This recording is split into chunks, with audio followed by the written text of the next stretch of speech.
But the pastor, as he opens God's word and expounds upon God's rules, that influences the pew, and the pew is you. So the pulpit informs and forms the pew, and then the pew leaves the corporate gathering and lives out their Christianity in the public eye.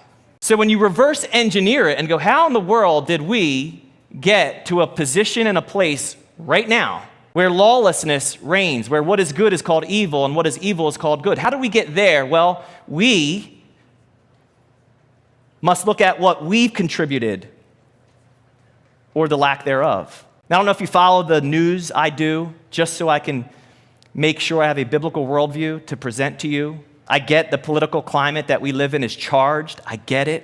I'm not speaking to you ever from the side of being a Republican or a Democrat. I'm speaking to you from the side that stands alone as a Christian. And what happened this past week, I think, is worth noting, and there's a reason why. You may have saw this picture or videos floating around. President Trump signed an executive order.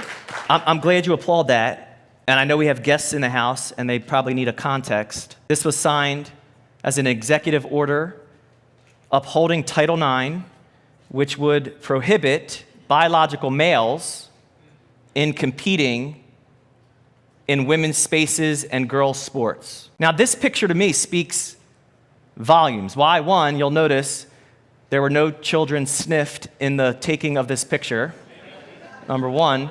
Number two, it's bittersweet. It's bittersweet. What is the bitter about a picture like this? It's bitter because the president had to step in where pastors across this land failed to take a stand. That's why it's bitter.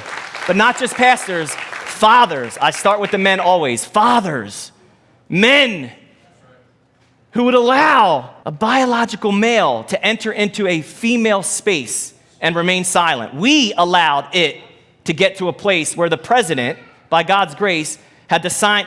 Oh, let me just say this. I have been given executive orders from the Most High God, signed, sealed, and delivered. So when I step into the pulpit, I am speaking with the authority of God himself.